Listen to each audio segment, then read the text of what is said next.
Hi, my name's Steve Gottlieb. Thanks so much for being here. What's playing here is the new state-of-the-art of online engagement. Let's hear it for Here's TEDx. TEDx All the things that have happened celebrating already. their 4th anniversary I think online. it'd be really fun to think of, And hundreds of, what this is have a been platform where thousands of last people year. can engage in an online video First chat. year in 2009, What you second see year down in here are 2010, these 4 people are talking third year, privately. various different When you're in these milestones. events, you can have a speaker address the entire gathering. That speaker can call on people from the audience. He can play a video or be interviewed, call people up from the audience. This is Michael Pollan doing an event for farmers markets. These events are highly scalable. And as I said, this is a new architecture of communications. All other video chat previously has been single-threaded around one conversation, very Shindig, confining so I'm really and excited. very hierarchical. You guys, thank you for coming. This is book totally represents free-form. a year of hard So work Carla and Hall putting can things together. interact with thousands A lot of of the people. recipes are She from can call the on time anyone in from my the life when I audience was and going bring them my to the grandmother's stage house for Sunday and suppers. interact with them publicly And then in I front of the went on entire Top Chef. audience. Here's Andrew McCarthy responding to a fan question from around the world. Likewise, the audience members can talk to one another. So in terms of what the prior speaker was speaking of, we create the complete social milieu in video chat that is a classroom.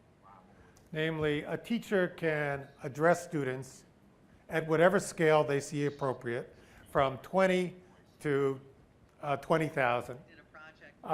They have all the tools of interacting with those students, having them raise their hand, being able to call on them individually, being able to bring them to the stage, ask questions, being able to go down and talk to them privately, being able to have the students form groups and interact with small groups. They can serve up questions and quizzes dynamically.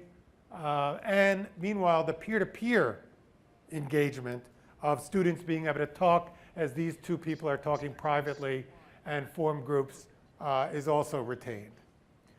So we've built this technology, which has received a handful of patents, and have started to deploy this first in the book space for author book tours, and in the music space. This is a big music producer and an artist doing concerts online and meet and greets.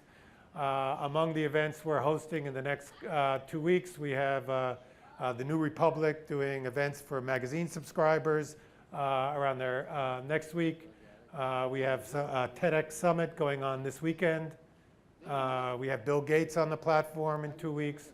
And we're just now beginning to introduce it to the education vertical.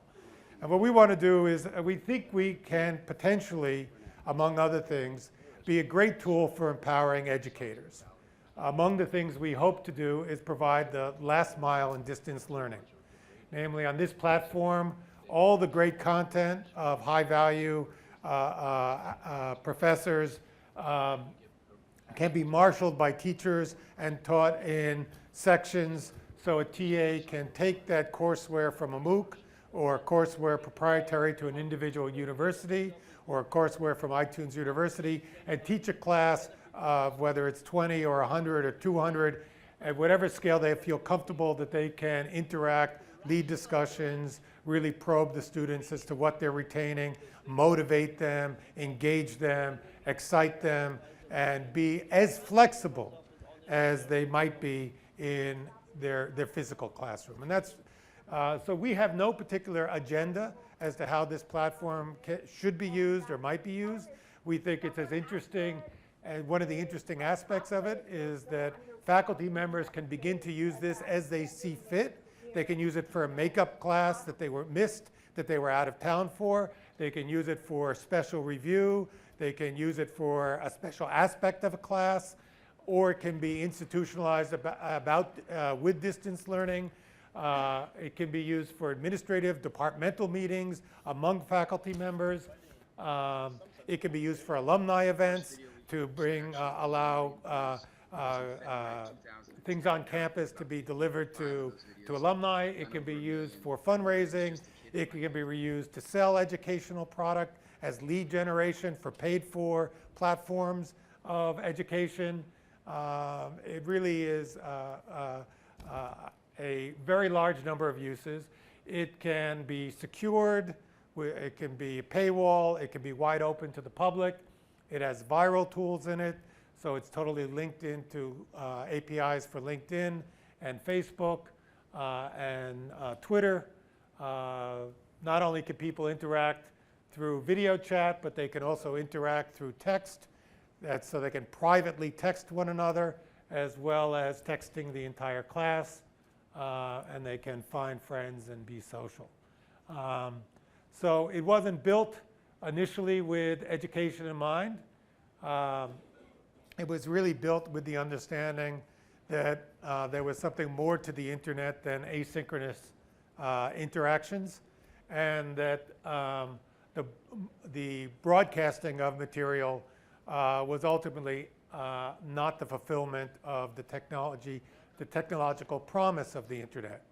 So what we're proposing is that we can bring all the unique dynamic of a classroom online, not just the dissemination of information one way, but that unique chemistry of interaction, of question and answer, of probing, of challenging, of cohorts and teams working together, and of sharing a live experience.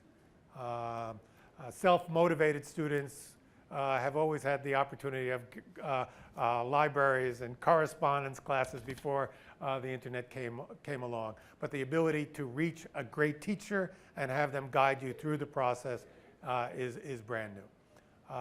So we're Shindig, we're a New York-based startup, and we'd love to meet any other companies who think that they could use this to enhance what they're doing. Thank you.